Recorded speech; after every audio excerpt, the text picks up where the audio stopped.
Hey everybody, welcome back to the Firefighters podcast. Now today's a bit of a different episode. We receive a lot of messages at the Firefighters podcast, and a recent one came in asking about how can we represent the heroes of our community, and we haven't yet had a member of our military personnel on.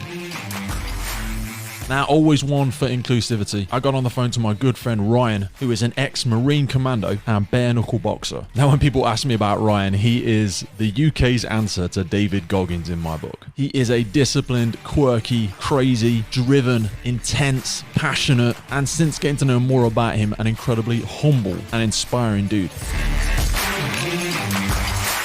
On today's episode, Ryan shares with us some of the training that he's gone through in the military, talks about being bullied as a child and the effect this had on him as he grew up. But the biggest takeaways for me with Ryan's conversation was that relentless mindset and learning to channel his energy.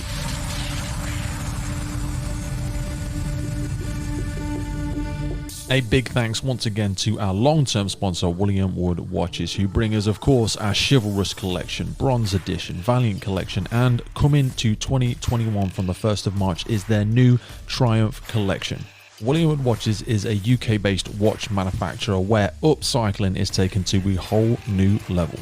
William Wood are all about history on your wrist and feeling the beat of the fire service with you every step of the way.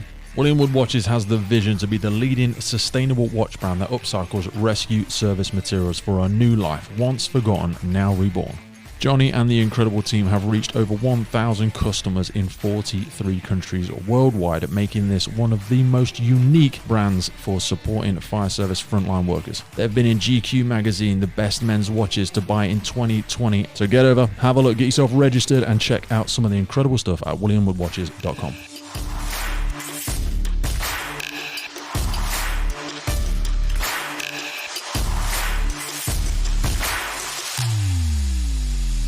So I hope you enjoyed today's episode. It's a curveball that comes from our military personnel and armed forces, who I for one am eternally grateful for what they do for our country and our communities, keeping us safe.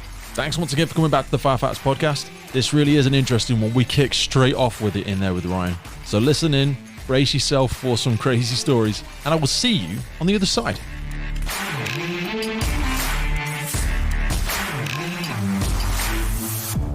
I wanted to get you on and ask you predominantly, about all of the fight prep. We had all the Marine stuff. A lot of it seemed like it came from sort of the mindset you got from the time of your grandma. Yeah, that's pretty much where everything's come from, mate. Just to keep going, basically. That's my blueprint for success, really. Just don't give in. And eventually you'll get there. And that's kind of been the way that I've had to do everything. Kind of just keep going, keep plugging away. Eventually I've gained the character or characteristics or whatever it is I've needed to succeed at whatever task it is that I've chose that I wanted to undertake. We talk about that blueprint though, because a lot of people know you for your boxing. Then where did it first start when you started doing boxing? Well, my dad was a boxer, so dad was in the Merchant Navy and was known locally for being a good boxer, so it's always something that I've always wanted to do. So we had all the boxing equipment in our garage, so we used to have like one glove on. Yeah. All the rugby lads would come out of each other. Come around and my dad let us tear in.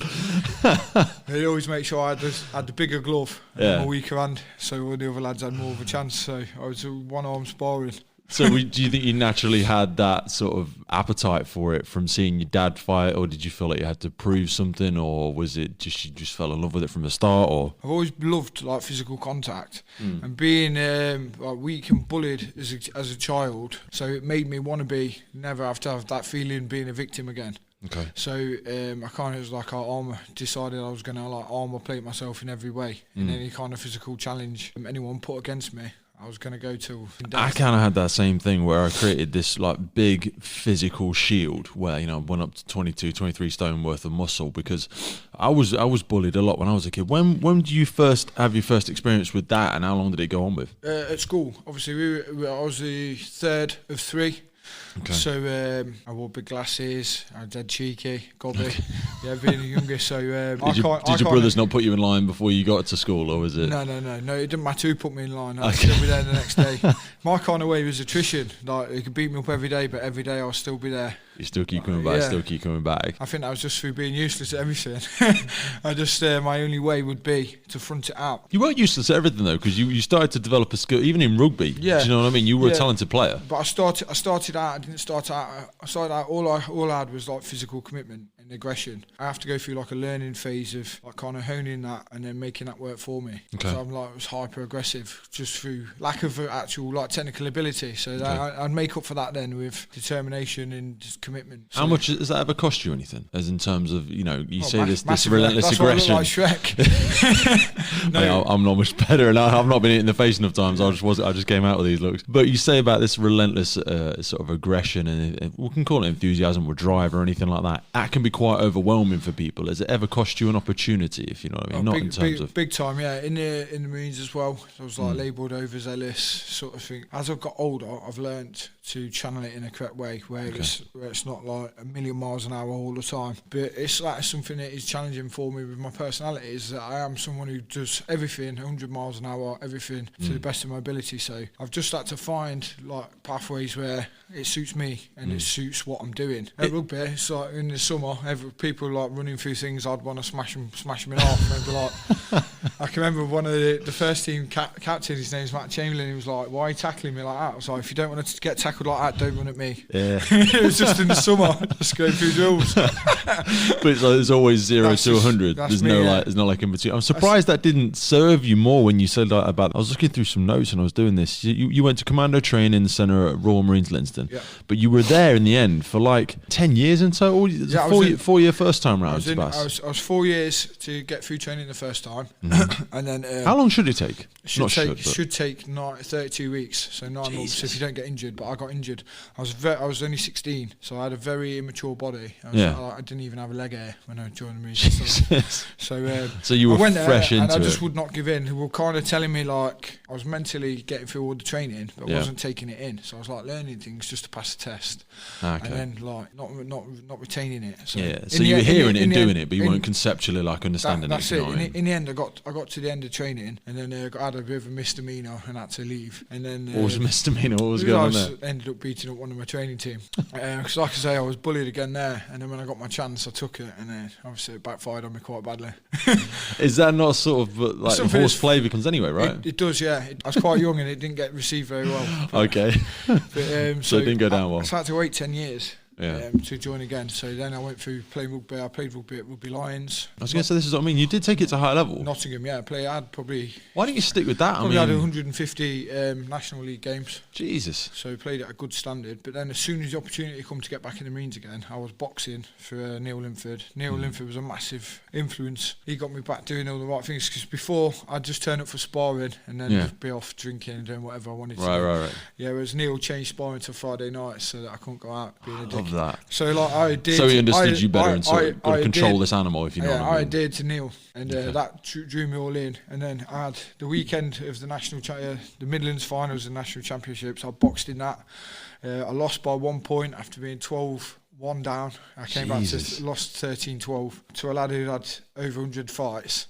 So I'd got battered to start with, and then ended up pulling it back. And then that weekend, I went and did the PIMC, which is like the 3-day quaint that you have to pass. I did no training, no specific training for that, and I got the highest score I had that year. Jesus. And joined training 2 weeks later.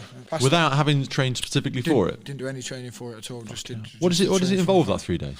So there's like proper gym test, which is like you get told what you're going to do, but you don't get told you're going to get like juiced to probably the hardest any people have ever been pushed, and then you go through like the endurance course, which is like a 6-mile course with tunnels and that. Oh yeah, I read that one. So basically it's just to test your determination, but I've done it before, so I just thought if I don't train and I turn up and I don't want to do it, then it's not there anymore. But if I find a way to get to the end, then it is.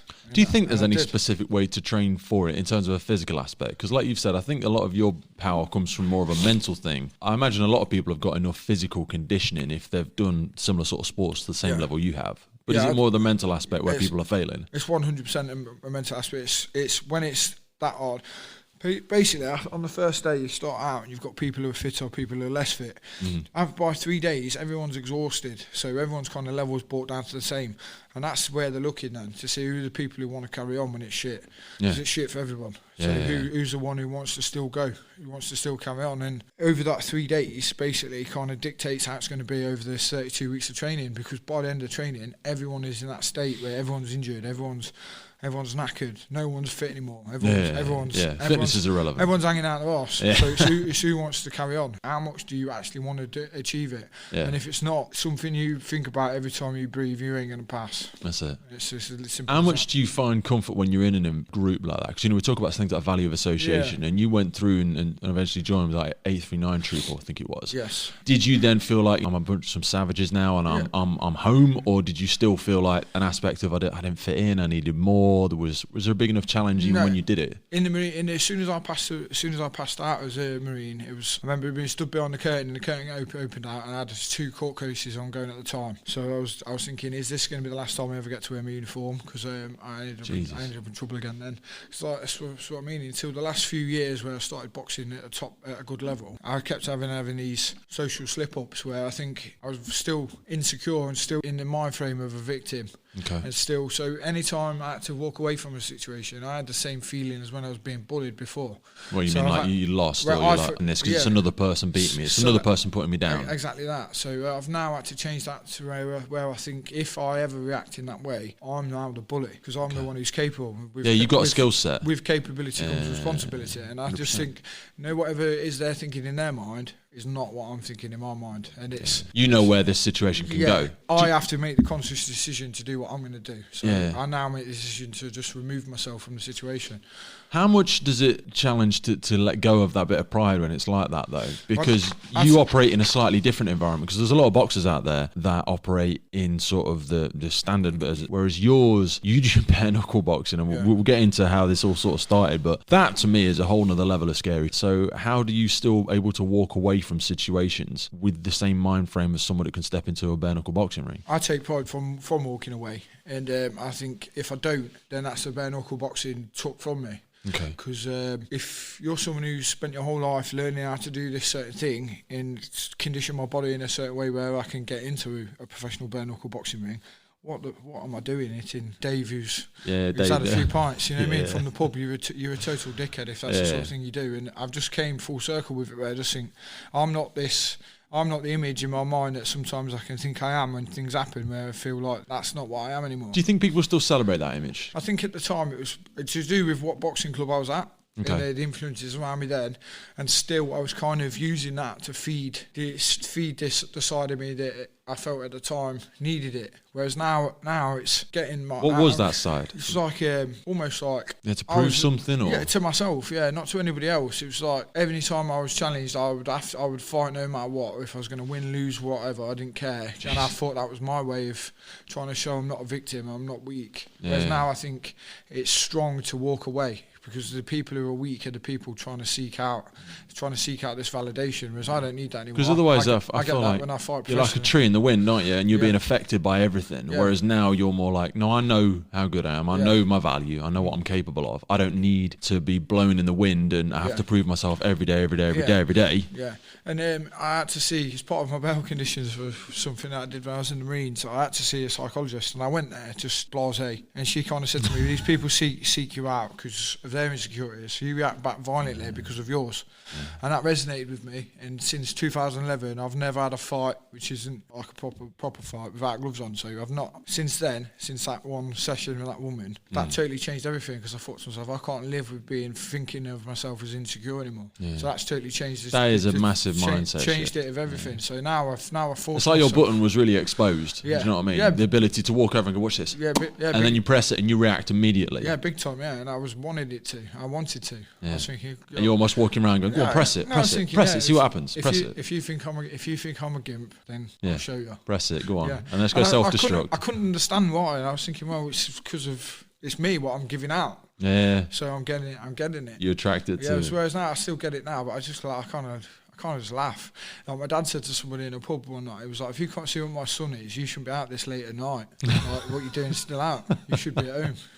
So when did you first start thinking that you wanted to go down a route of bare knuckle? Because that's... When I was in hospital. So when I was with ulcerative colitis, I got told I wanted to ask you about that, because that was... What the hell is that? I got told I had 2 weeks before I had to have an operation, and I found out there was like a memorial show for Sticky Pratt, who sadly died, bless him. So he was like a local figure in boxing in Leicester. Yeah. So I found out he was having a memorial show. So I was in rehab in a Hasler company in the Marines. Okay. So because I was physical rehab. Yeah, because I was waiting for this operation. I contacted Neil. I was like, Neil, it's got 2 weeks before I have this operation. Can I fight in this last show? And he was kind of like, well, not really, right? No, you shouldn't be fighting. But I said, it's going to be the last one I can do, so I don't care if I win or lose, I just want to do it. So had you fought before that? Yeah. Okay. No, not professionally, this was only amateur. Okay. So we got there on the day now, and the lad's turned up, he's 6'7".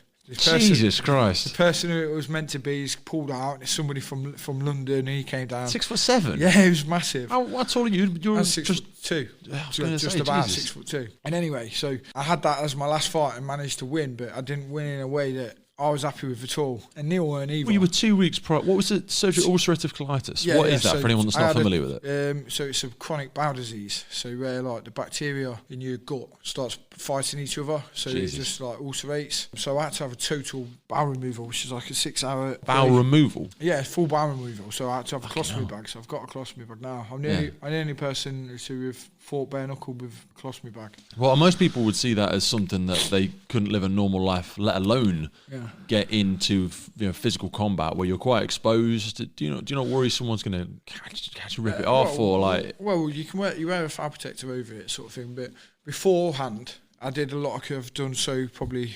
I spent longer than needed, like conditioning the area, all the area all around it. So I thought to myself, everyone's normal person, yeah, of course. Yeah. And that's how I managed to stop my last opponent. Because he was, as soon as I seen him drop his back knee, I thought he was going for the bag. Yeah. So that's it. And I was just thinking, you must really think I'm an idiot if I'm going to get into. If I'm not adapted. If I've got this inherent weakness that I know everyone's going to go for, that all it's going to take is you took me that, and that's going to be me. Why would I be in there doing it? Yeah. I'm someone who wants to win, not someone who's turning up to take part. Do you know what I mean? Do you think that them looking for that sort of actually puts them on the back foot because they're like, oh, I'm going to go for this because I feel like it's a weakness. It shows what sort of they wouldn't be willing to just stand toe to toe. They're it like, shows oh, what got sort of character they are, and I've seen that. I don't want to disrespect anybody, but if that's what you're thinking straight away, I've got to look for a weakness instead of thinking I'll try and beat this man on his best day. I hope he turns. Yeah, that's it. I hope he turns up on his best. I want to beat him on his best day rather than think, oh, this is a little weakness here that I'm going to try and aim for. I don't think that about anybody, and I don't really even like. It's down to my coaches to research who it is I'm fighting. I don't even look myself. Nah. I just took the fight. I hear a lot of that in the controllables aspect. You know what I mean? Like you can only do what you can do. Ryan's got to show up on the best condition. Don't be hoping. I hope this. I hope they've lost their last whatever fights. Well, that's what I mean. They're turning up in that. Can't control that. They're turning up in that mentality. Where I'm turning up thinking, I've got an operation in 2 weeks. This is probably the worst I'm ever going to be. I'm still going to get in and have a go. So how are they ever going to beat somebody when they're in the mentality of I'm totally fit. I hope this bloke's got some kind of weakness which is going to help me win. Whereas I'm thinking, I shouldn't even be here. I'm going to get in and give it a go. Do you know what I mean? I can't see. This makes me laugh. It makes me laugh to look at people like that. How do you use this sort of mindset now? Because I know, I'm meeting you today. You've got this intense sort of agitation, and like you constantly want to be on the go. How do you harness that in a day-to-day life? Because obviously I know you train people, but it must be quite difficult. I know my wife struggles with me, trying to be around me on a day-to-day basis because it's hard. And sometimes it can be quite lonely because you're always operating at such a high level. That's it, yeah. Well, I'm very lucky that my missus just allows me to be me. She kind of gets it. Yeah. And sometimes she'll just go to me, just go run or something. Yeah. Do you know what I mean? So she understands it and just allows me to be me because she's someone who, before we were together, had been a friend for a long time. So my thing is if I can come from where I was and where I thought I was in my own head to being able to do any of these other things, then if you're willing to apply yourself, then you can as well. And I literally believe there's not anything that anyone can't do if they're fully committed. If you're fully committed, it doesn't matter if it takes you to the last day of your life, you will do it. Yeah. And I found that just because I'm not physically gifted in any way, shape or form. Well, you've had physical setbacks, let alone being gifted. There's people physically stronger, fitter, whatever, but I just will not quit. And that's because I've found out through trial and error, if I keep going, I will win eventually. like find an excuse to win instead of an excuse to quit. In the past sort of 18, 24 months, you've continued to push yourself. Where are you aiming towards now? Because you've got your own goals in your own physical fitness, let alone the client stuff. Yeah, well, it all kind of started in lockdown, really. Off the back of, I sat in there and I was struggling to start with, like everybody else, and I was thinking, it's now that people are going to be looking to their personal trainers, whether you're getting paid or not, you're a personal trainer. And I kept seeing all these influencers like moaning and crying about the gyms being closed, and I thought, you know what, I'm going to start living by example. Yeah, I set myself like a physical regime. I started, I didn't used to be like keen on social media, and I thought I'm just going to keep putting it out, do a circuit every day, and that's how I got signed by BKB. I just kept sending the bloke, the owner, Jim Freeman, just kept sending him videos of me training, and he was like, all right, enough with the videos, I'll stop sending them when you sign me. And one day I sent him like 16 videos. Isn't it like, a lot of people though don't have that relentless mindset. Well, I've always been just that, like, oh well, I'll send it once or twice, and I've always been that way. I was like, I've fighting this bare knuckle. And I spoke to one of my friends, Paul Stredder in the Marines, and Jay. Yeah. Jay was like, message him. Like Jay was instrumental in it as well. Messaged Jim Freeman, so I added him, and then started bombarding him. Jay's a good guy. Started bombarding him with messages. And in the end, he succumbed. What is it about bare knuckle though? Because I'm gonna just speak as an idiot member of the public who knows nothing about it. I hear bare knuckle, and some people think, so this is travellers fights. Yeah. This is Gypsy King style stuff. No, and it's scary. People think it's like it's not got rules and regs to it, which I know it has now, and there's definite federations to it. But what drove you to that rather than standard boxing? Well, mate, when I found out it was actually a real thing and it was done for real, I thought I can't say I'm a boxer and not do this.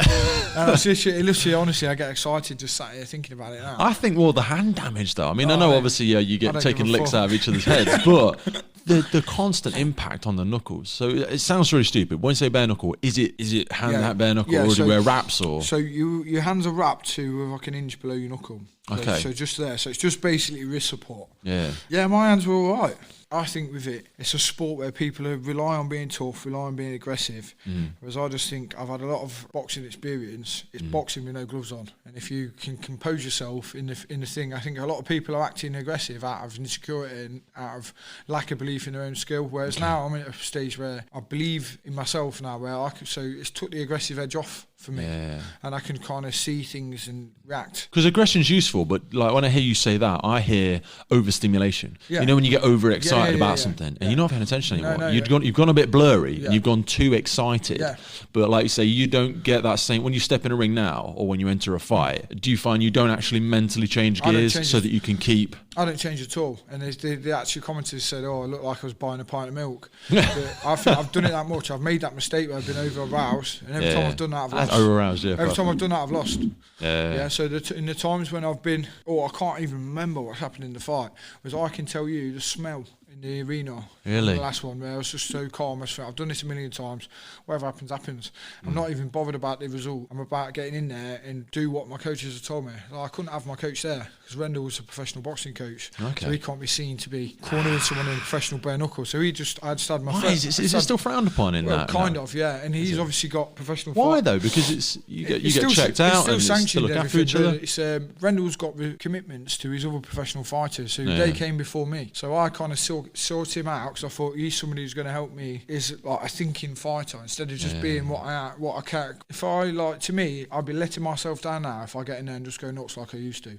What's it all been for? What's the Marines been for? I'm just going to react in the same way. So now my thing is putting myself in the same environment where previously I would have panicked and just gone nuts aggressively, and challenging myself, getting there and just relax, just do what you've now made yourself into. Like I had a fighter talk to me calm under fire a few months ago, and they said about something called thinking aerobically. I don't know if you've ever heard of it. It really surprised me when they said it, because it was a totally mindset. You know, when you think about exercise, like aerobic, anaerobic, and sprinters and all this stuff, and he says, look, anaerobic fighters, he says, is exactly what you say there. They says like they hold their breath and they just go, he says, but aerobic thinking, it's like you lift your mind out to a different level. Yeah. And he says, you're not holding your breath, you're not nothing. Nothing changes. And that when you said that, it just hit me straight back to that guy there. I just think if you take away the fact that you're having a fight, that's the only part about it that people are daunted by. Yeah, you've got no gloves on, so what? It's still boxing. So if you're... You didn't want to get punched when there was gloves on, so you don't want to get punched when there's not anyway, so if you're trying to land and not get hit, it doesn't matter you ain't got gloves on, does it?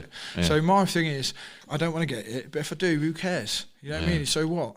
I've been in the Royal Marines, getting a cut, a bloody nose or a cut eye didn't matter when I could have got one straight through the nut. You know what I mean? What does it matter?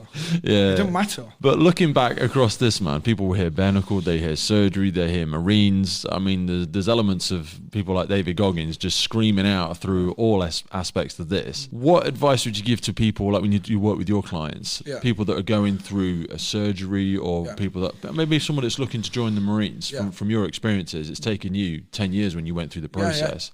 What advice would you give to some of the lads? And I know you've successfully trained people to join, right? Yeah. Have you had 3 or 4? 3 or 4, yeah. Yeah. So one of my good friends from the gym, he joined our boxing gym at 13. Kit Looms. He's getting ready to go on pre-deployment to go to Iraq now. Jesus. So all it is just preparing yourself for when it's tough. Just carry on. If you want to be there at the end. And how can people get in contact with you? You can get in contact with me over Instagram or Facebook. Because you do some serious tabs and all that sort of. You're actually out there doing it. I do stuff with them, because I think to be what I'm saying I've got to show people. You got to live it. Yeah, and I think people need to be taken out of the comfort zone. And if you're just saying do this and do that, they need to be shown that when you want to give in, that's when the game starts. When you feel like quitting, that's when it begins really. And that's what Marines training is. To get to that point where you want to give in every day, and you have to get up and decide every single day to carry on. It's about deciding to carry on instead of deciding you're going to find a way out. If you want to do it, you'll find a way. If not, you'll find a way out. I think that says so much about the time that we're in now as well, with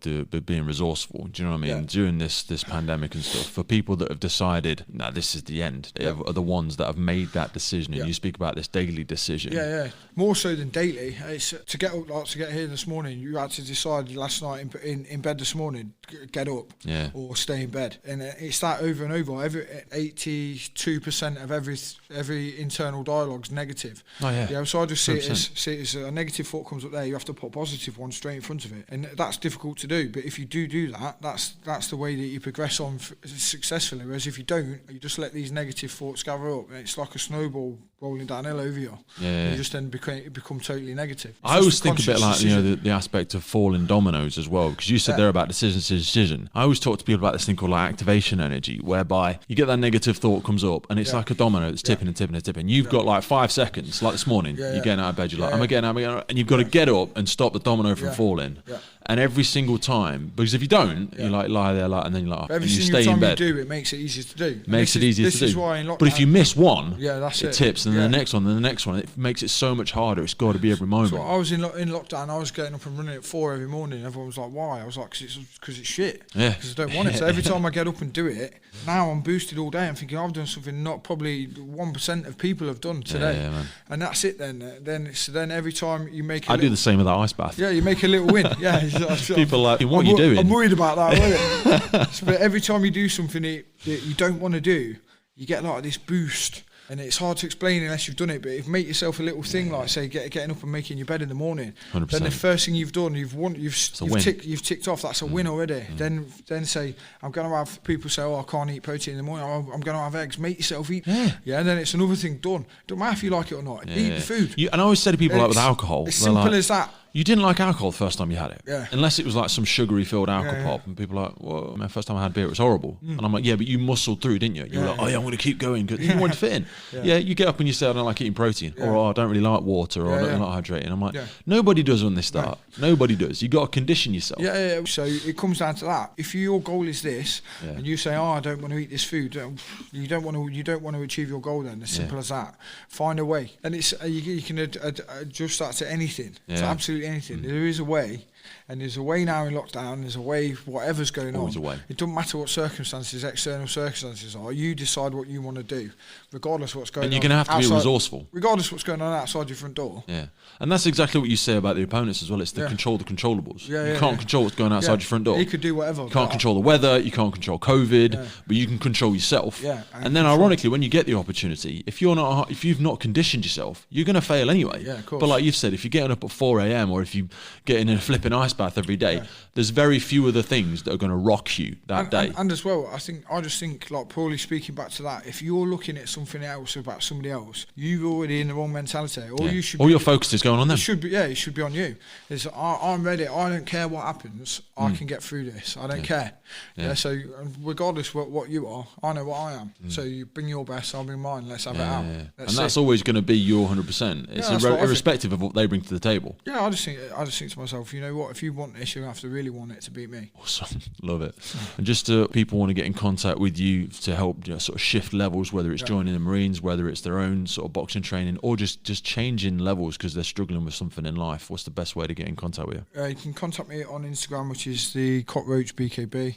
Where did the cockroach come from? You can't kill a cockroach. I thought it was that. You can cut them in half, you can surgery, do you know what I mean? You can stick them under floorboards and the things just keep on coming back. You can't kill a cockroach. Awesome, brother. Thank you for coming in today, my man, and stay hard. I'll see you soon. Right, pal. Oh, man. Well, folks, that was my conversation with Ryan Barrett. Pretty incredible, right? I really enjoy the curveballs that the podcast presents, delving into enough areas of the emergency services to truly demonstrate those incredible mindsets that push people, that teaches them habits, behaviors to better themselves, and when in the line of duty, protect everybody. Since recording the podcast, Ryan is in fact having a British title fight, Holmes versus Barrett, March 27th, 2021. You can find out more by going to www.bkbworld.co.uk. Go and give Ryan some support, an incredible guy and hell of a mindset. And from the podcast and myself, we wish him every success, not that he needs our help. I hope you enjoyed that one. I hope you took a lot from it. Thanks for coming back. Stay happy, stay healthy, stay hungry, look after each other, and we will see you again real soon right here on the Firefighters podcast.